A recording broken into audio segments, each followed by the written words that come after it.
Good afternoon, everyone. My name is John Rothrock with Edna Francis Farms. I wanted to share with you a presentation I did for Piedmont Triad Mushroom Club. We meet in Winston-Salem, North Carolina. We're kind of newly formed. Check us out on Facebook, Piedmont Triad Mushroom Club group. We have some in-person meetings. We have some cool events planned. So I wanted to do a presentation kind of geared at beginning mushroom hunters, but maybe something that a lot of folks can get some use out of. Myself, I'm definitely not expert level. Have been foraging for a little over 20 years and with some regularity, and I have eaten most of these mushrooms and that we're going to talk about today. The reason I got into mushroom hunting was to cook and eat mushrooms. I love to cook. Mushrooms are kind of a unique ingredient. The majority of these, unless you really go to a specialty grocery store, you're not going to find. But you can find them out in the woods, and you can find them for free, and you can maybe have some fun doing it. When I first started out mushroom hunting, I was actually taking a college class in mushrooms, and we had assignments to go out and find mushrooms, identify mushrooms, and every time I'd come across a mushroom, I would break out my little guidebook, and I'd thumb through it, and I'd try to find one that looked like it, and maybe after 20 or 30 minutes, I'd kind of positively identified something, and then when you look for edibility, it would say a lot of times unknown, which is a risk I wasn't prepared to take, or it would say edible but not recommended, or sometimes it would even say poisonous. So there's a lot of mushrooms out there that aren't the mushrooms you're looking for. So I just kind of wanted to simplify by showing you 20 or so mushrooms that you can find in this area, probably the whole southeast Appalachians, maybe most of the East Coast if you're watching this from somewhere else. And we're going to kind of talk about tips to identify them. So this is this at least is planned to be a multi-part series. Going to do 5 mushrooms today. But this, as of right now, is the list of mushrooms that you are allowed to forage and sell in North Carolina. So let's just skip ahead 1 second. The thing I like about this list is everything on the list is generally considered a choice edible. So it's these are the ones you really want to find, you really want to concentrate your time on if you're planning to cook them. They're also fairly easy to identify. These mushrooms are going to have some distinctive features. They generally don't have a lot of lookalikes that are dangerous. So that's always a plus. And number 3, they're often found in large quantities. So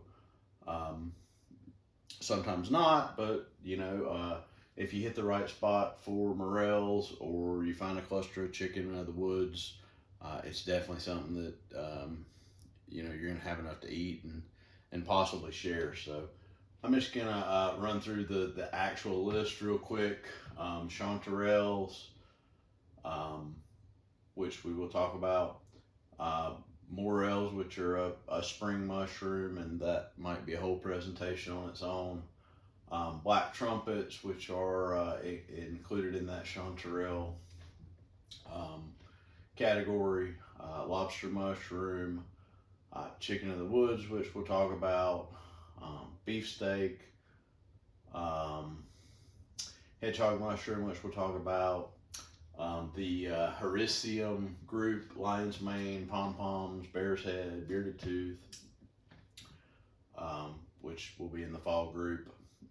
Oyster mushroom, which right now, early May, kind of an early start to the year, we have some oyster mushrooms being found. They're a choice edible. Cauliflower mushroom, very easily identifiable. Maitake or hen of the woods, um, great edible mushroom, usually found in several pound clusters. Um, uh, Pretty easy to identify. The honey mushroom, which is another one we'll save for fall, um, has one dangerous look-alike, but typically you find fairly large groupings of these, and they're at least in my opinion one of the more common ones I find. Blue milkies, choice edible. Uh, they're really hard to misidentify. They are blue, and they when you cut them, they emit a milky type sap. Golden and burgundy milkies as well, and puffballs, which is one of the ones on our list for today. I'm going to add a few more at some point to flesh it out to about 20 mushrooms. Wood ears, bluets, put reishi and turkey tail on here, more as medicinals, desirables than edibles, but we'll try to get them included. Old Man in the Woods and other boletes can be very good edibles, and shrimp of the woods, which we'll talk about in the future. But these would be the 20 if I were in North Carolina and I was trying to learn them that I'd focus on learning. The 5 we're going to talk about today: the summer mushrooms, oyster chanterelles, hedgehog, chicken of the woods, and puffballs. All should be able to be found typically late May, early June through July. Summer mushrooms. I got a disclaimer I'm going to read through real quick. This information should not be used as the basis, as the only basis for consuming any of the following mushrooms. Make sure you verify all the features of the mushroom, verify the color, the habitat, the stem, the fertile surface, which we'll talk about. We have examples of all really 5 type fertile surfaces you're going to find on mushrooms. Cross sections of the stem are important. I didn't put smell on here. Smell can be important. Spore prints. If you can't identify it, or it's kind of an atypical specimen, then it's definitely best to discard it. Make sure you cook all your mushrooms thoroughly. They can be hard to digest, and they can definitely cause some gastric problems if they're not thoroughly cooked. So, very few exceptions to that rule, but that's more of an advanced thing. And my general advice is going to be to thoroughly cook all mushrooms. Make sure the first time you consume any mushroom that you eat a small amount, and that you save some for several days after consuming, in case there is any suspicion of poisoning. There are old mushroom hunters, there are bold mushroom hunters, but there are no old, bold mushroom hunters. So as tempting as it may be to eat something, it can have dire consequences. First mushroom we're going to talk about is oyster mushroom. So oyster mushroom typically looks kind of like this. It's a shelf-like fungi. It's almost always going to be growing directly off of wood, or possibly off of a exposed root or buried root. It's going to have gills underneath. So we're talking about the fertile surfaces, and we'll get a little more into that later. But gills are an important feature of this, and this is the only, I believe, gilled mushroom on the list of 20. As a general rule, gilled mushrooms are not edibles. If it's a typical parasol shaped mushroom and it's growing on the ground and it has gills, it's probably one that, while it might be interesting, is not going to be an edible. So oyster mushrooms are saprobes. They're a decomposer of wood and organic material. They're what keeps the forest cycle moving, decomposing the dead trees, getting rid of that debris, breaking it down into smaller pieces that plants can then use again. Most any mushroom you see growing on a tree is a tree that is dead or dying. I personally don't think that mushrooms kill trees. I think trees kind of get on their last legs, and mushrooms kind of come in and start the process a little bit early. But regardless, those trees are somewhere in the process of death and will eventually succumb. A lot of times it's going to be a tree that's already fallen down, or a stump of that tree. Oysters are typically going to be found on hardwood species, and that's somewhat of a good rule of thumb. Hardwood forests, older hardwood forests are ideal habitat for a lot of these. So you're looking for maple and oak and beech and the like for those. Oysters come in a variety of different colors. And I did include some pictures of ones that don't grow wild here. The pink don't quite tolerate the cold we have. But I have found all of the other, the yellow, the whitish, the brown, and the sort of blue-gray growing here in North Carolina. I don't know the exact seasonality of them. There are some that push a little more towards the fall, but you can get oysters for a pretty wide period, starting from about now well into the fall. So again, we're going to look at kind of all the, real quickly look at all the different parts of the oyster mushroom. You want to look at the cap, which will be oyster fan shaped in kind of a shelf-like formation, overlapping each other. Shouldn't have warts or scales on the cap. That's a major identifying feature. They should be firm with a white flesh. And a little better look at the gills here. Definitely look at some pictures, but gills are a straight, sharp, blade-like structure. In most cases, there are a lot of them jammed in together. It's a distinct structure. It's a flap. You can move it with your fingers, and this is the area in between that'll contain the spores.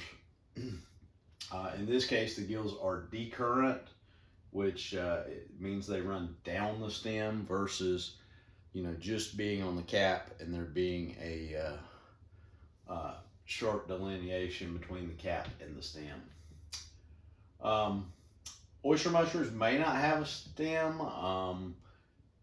I think all the ones really that I have found, at least some in the group, have had a verifiable stem, although it's not always a long one. There's no ring around the stem and no sac around the base. Those are some indicators that you might have something else, and it might very well be poisonous. And again, the flesh is white. Couple oyster lookalikes here. The angel wing, as you can see, no version of a stem there, and a little bit different configuration there.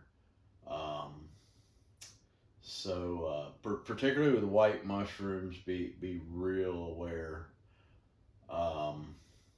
It's also important, if you're not absolutely sure, you're not really familiar, you should always do a spore print, and these would have a brown spore print, and the oysters would have a lighter spore print, a white or a pink type spore print to them.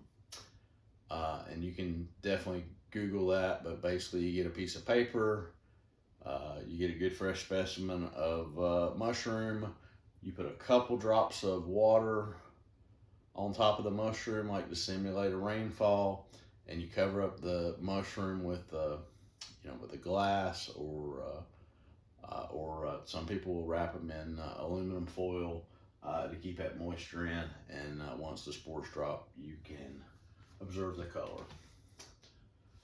Next mushroom on our list is chanterelles. This is probably the one that gets me the most excited about summer mushroom hunting. They're a little difficult to find because they're small, but a lot of times you can find them in real quantities. They'll be in multiple different places. A lot of times you can find a pretty good deposit within, a 50-foot radius or so around the root zone of a particular tree. These will grow on the ground. I'm going to go through a couple types here because there's some variation, but there's a lot of common things too.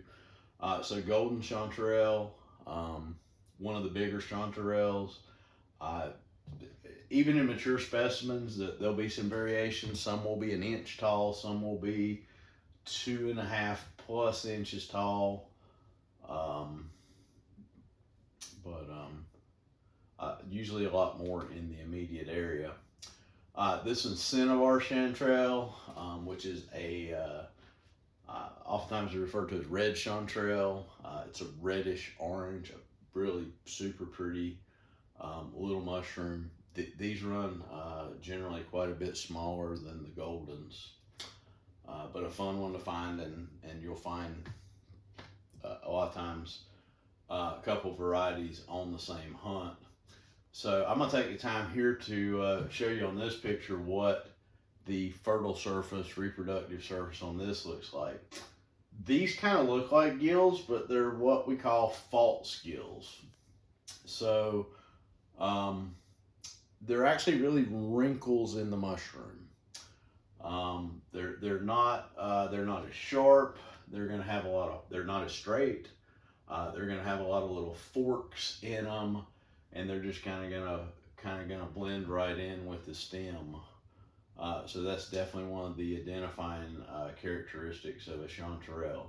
It is going to have false gills rather than true gills, and that can be a little difficult at first, but it's pretty easy to tell once you kind of know how to do it. Scaly chanterelle.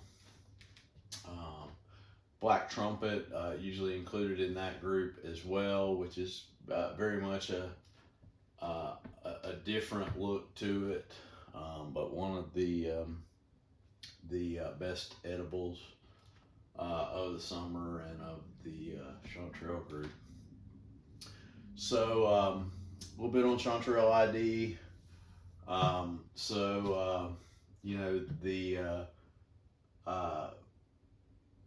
The cap is going to be kind of funnel shaped. It's not going to be round. It's going to have wavy margins. On a true chanterelle, the stem is solid and it's white. On the false chanterelle over here, you've got somewhat of a cavity, and the flesh of it is much darker. This one has true gills. More of them closer together. They sort of move when you move them with your finger.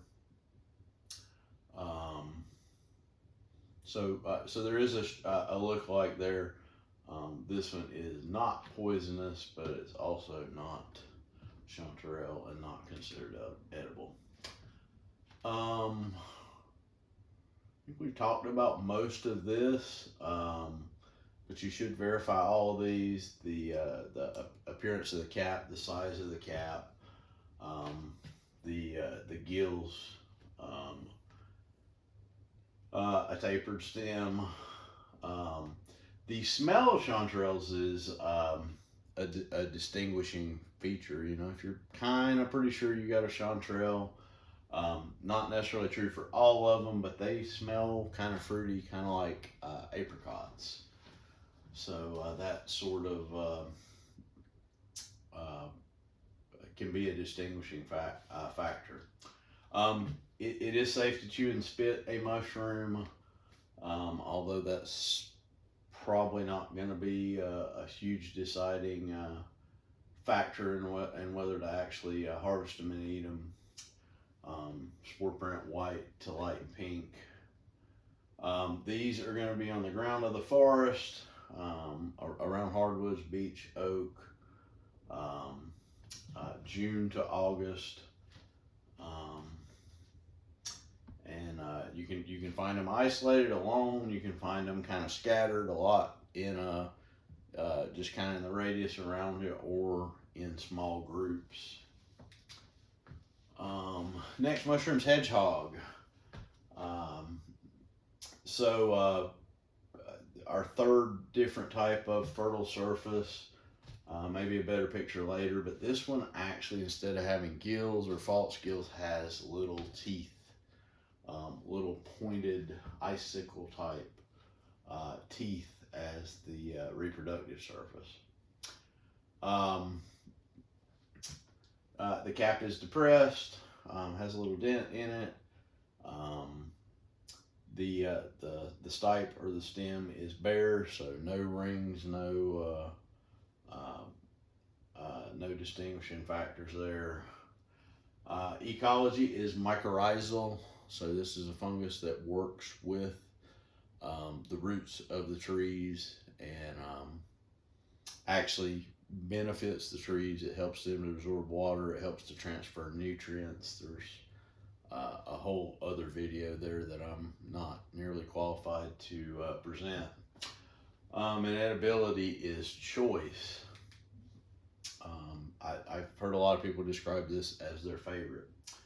So a little better view of the sort of funnel-shaped cap, pretty uniform stem, again with no ring, and you've got those very distinctive tooth type fertile surface. Again, solid white when sliced, and no color change there when you slice it. So kind of a good picture of the underside of that. Again, this one grows near hardwood, but also this one can be found in pine, conifer, cypresses, willows, and magnolias, not necessarily pine. But this one doesn't have to be hardwood. Again, involving a symbiotic relationship with the trees, and it will be growing on the ground, not directly attached to the tree. So a lot of these things can help you decide. If you see something growing out of the tree and you think it's a hedgehog, then you need to go a different direction. There are quite a few toothed fungi that grow on trees, but they're not going to look like this one. So this one's found, this is the latest of the group we're talking about, late summer, August to early fall in North Carolina. And there can be some variation there. We have 3 distinct climate zones in North Carolina, so this is kind of Piedmont-esque. It may be a little later in the year if you're in the mountains. It may be a little earlier in the year if you're in the nearer to the coast. Elevation plays a part in that, but just as a general rule, this is definitely a summer mushroom, summer to fall. This is me last fall with a good sized chunk of chicken of the woods. I'm holding about a third of what we pulled off that log, which I think totaled out to just a little shy of 20 pounds.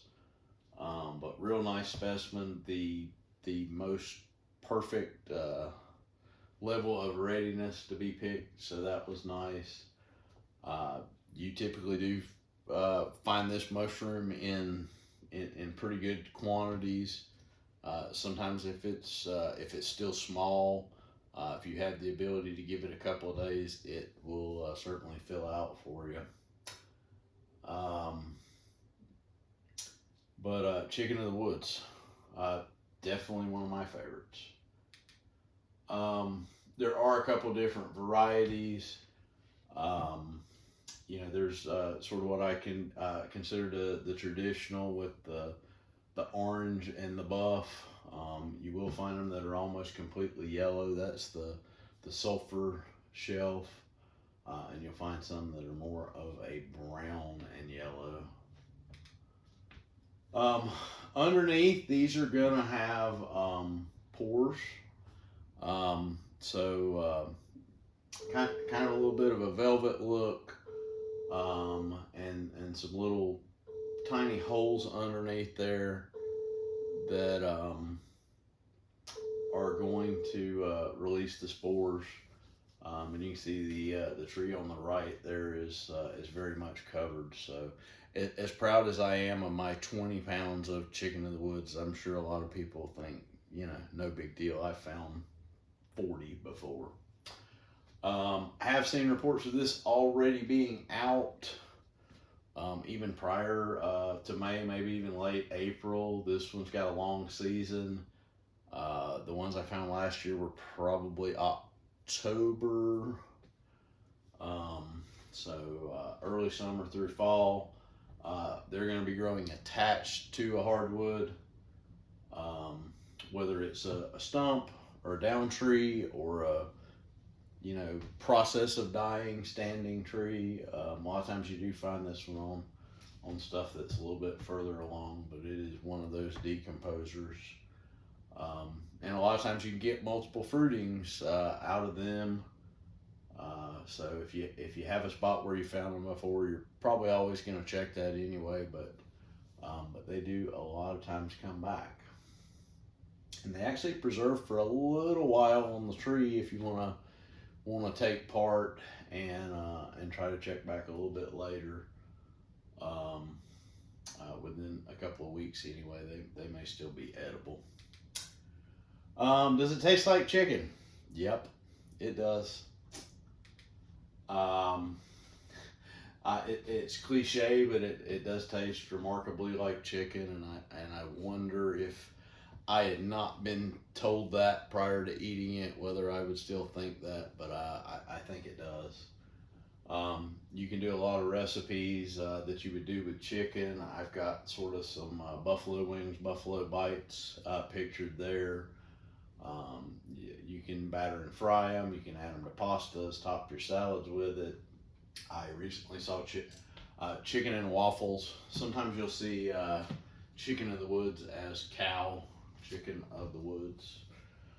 Butter chicken, I've seen it in recipes for Thai dishes and Indian dishes, and I see no reason why it wouldn't work wonderfully from that. Chicken of the woods and rice. Most all mushrooms are great in stir fries, but I think this would really pull off quite nicely as a primary protein. Some pictures there of it sliced.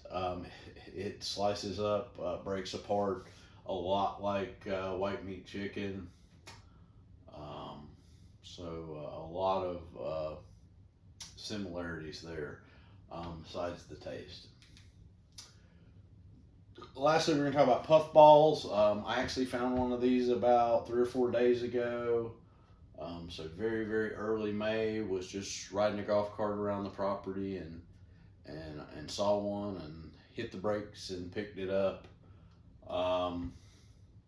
With a few little guidelines here, this is one you'll probably find at some point when you're mowing the yard or just walking around. And I'm sure you probably saw them as a kid. You waited for them to get good and brown, and then you gave them a big kick, and they shot spores all over the place. So this is an example of a mushroom that doesn't have gills, doesn't have false gills, it doesn't have pores, and it doesn't have teeth or spines. The reproductive surface on this one's actually going to be inside. It's going to mature and shoot out all those spores. But if you get it early, it's going to look more like this. It's going to slice up. It's going to be pure white inside. Pure white is what you need to eat it. They come in different sizes. They can be the size of an egg, or they can be the size of a football. There are some giant ones, and different sizes in between. Pay attention to the stem. I do worry just somewhat slightly that eating white mushrooms out of your yard can be dangerous. There are some would consider them lookalikes, amanitas and lepiotas that could be similar. All your dangerous ones are going to have a stem, like a true stem, like a skinny stem.